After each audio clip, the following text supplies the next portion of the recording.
है अगर गुरुवर का सानिध्य पाना तो विद्यासागर.गुरु पर जरूर आना।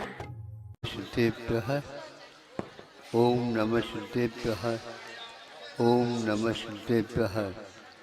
अहिंसा परमो धर्म की, आचार्य गुरुवर श्री कुंद भगवान की, आचार्य गुरुवर श्री ज्ञान सागर मुनि महाराज की, आज विद्यासागर जी महामुनि राज की, समस्त आचार्य संघ की।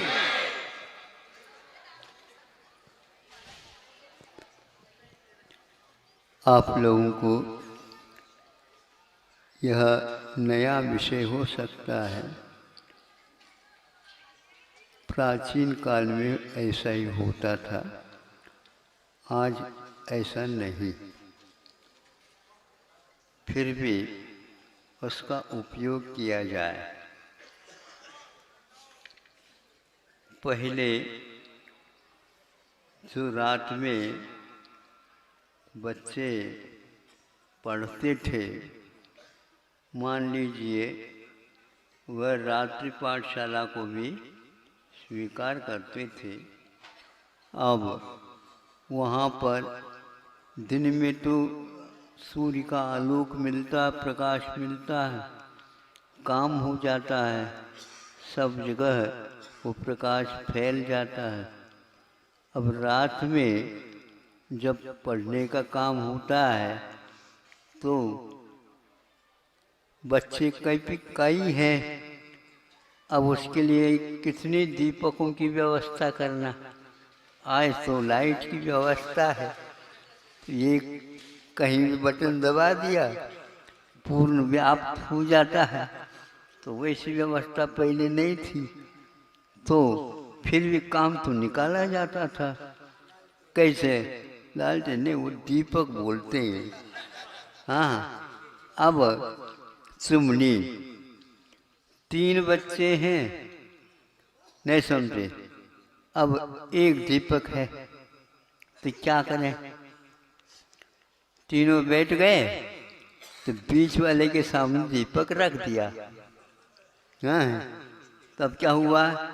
इधर भी प्रकाश हो रहा है और इधर भी प्रकाश हो रहा है। अब ये ऐसा तो है ही नहीं, हमारे सामने दीपक रखा है, तुम इसका उपयोग नहीं कर सकते। हाँ, कैसे करें? या तो आप बाउंड्री वॉल बना लो, दीवार खड़ा कर दो। हाँ, ऐसा नहीं है, तुम अपने पढ़ने में लग जाओ ना। उस दीपक का उपयोग करना है तो पढ़ने में लग जाओ। इसके लिए भी प्रकाश मिल रहा है तो ये भी पढ़े देखे, ये भी पढ़े देखे। अब 2 और बढ़ा दिए गए, नहीं समझे तो 5 हो गए, नहीं समझे। केवल अब कितना बढ़ाना है, कुछ ज़्यादा नहीं है। 1 बढ़ाया तो अब बहुतों को हो गया, उसमें 3 भी आ गए, 2 भी आ गए, इधर के भी आ गए और इधर के भी आ गए। तो इस प्रकार पहले आदि दीपक, मध्य दीपक और अंत दीपक, इसी प्रकार मंगलाचरण भी होता था।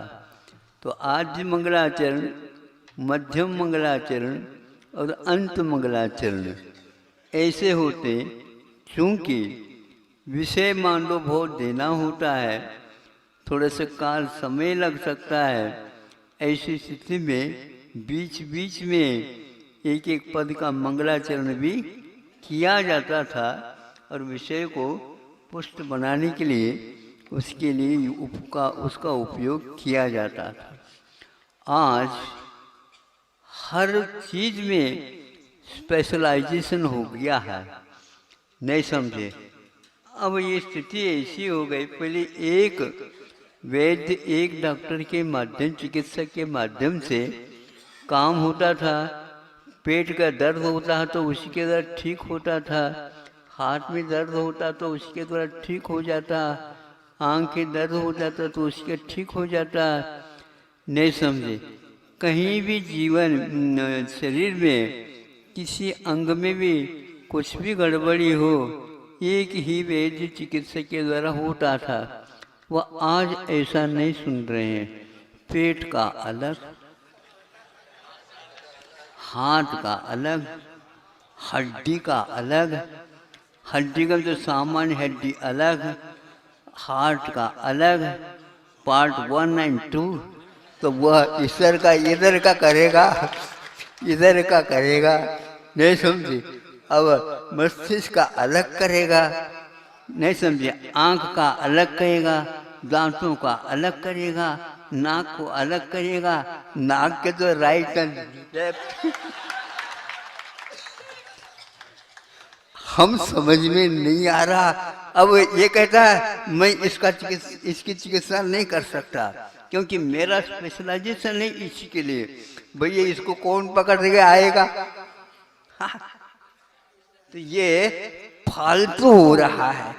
एक दीपक के माध्यम से सब लोग उपयोग करते थे और आज ऐसा हैरान हो गया युग। अब ये कहता है, ये कह करके गए, दूसरी के पास जाएंगे तो रिपोर्ट लाओ, रिपोर्ट लाओ तो कोर्ट कचहरी में जाओ। कैसे करें हम? अब दोबारा करवाओ, तीसरी बार करवाओ, करते रहो। ये सारी बातें कम काम होना या नहीं होना बराबर है। अधूरा काम होना बराबर, कुछ नहीं है उसका अर्थ, उसका कोई है अर्थ नहीं। तो सर्वांगीण अध्ययन नहीं होने के कारण इस प्रकार का आज हम फल देख रहे हैं। लाखों करोड़ रुपए व्यय होने के उपरांत भी चिकित्सक कोई जवाब नहीं दे रहा। उनका जवाब तो पहले से तय है, नहीं समझे। जब तक हम करेंगे तब तक ये मरीज यहीं पर रहेगा। जब आपका नाना जी समाप्त हो जाएंगे तो दादा दादी जी तय समाप्त हो जाएंगे, नहीं समझे। नाना जी और दादाजी, यहाँ दादाजी है, वहाँ पर नाना जी, वहाँ नाना है, यहाँ दादा है। देते रहियो, देते रहियो, देते रहियो। जब कम हो जाएगा, हाँ अब जो है इनको आराम करने दो घर में, अब भगवान भरोसे पर या तो नेमावर जाओ।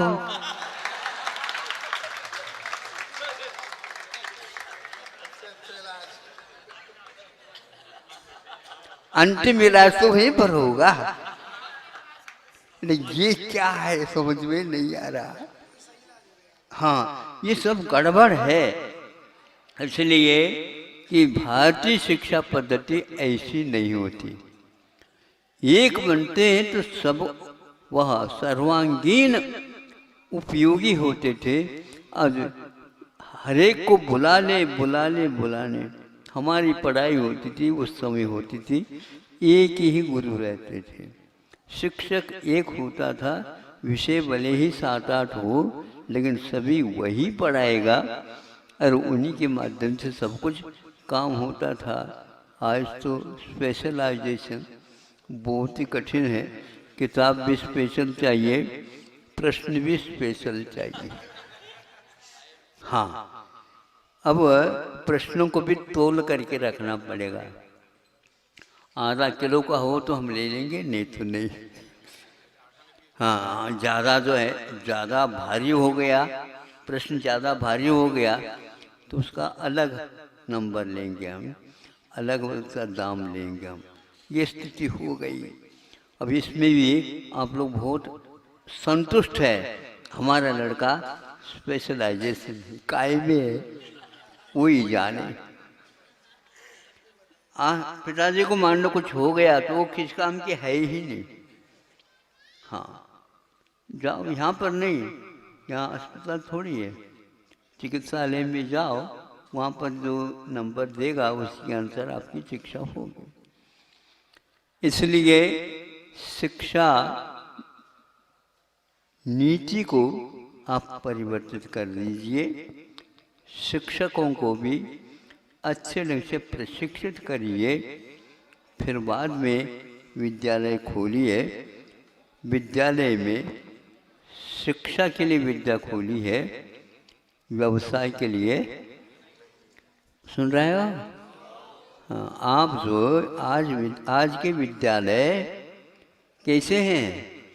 हाँ, एक हजार एकड़ जमीन में उतनी फसल नहीं आ सकती, वह एक विद्यालय के एक माला में आती है। एक माला समझते हो?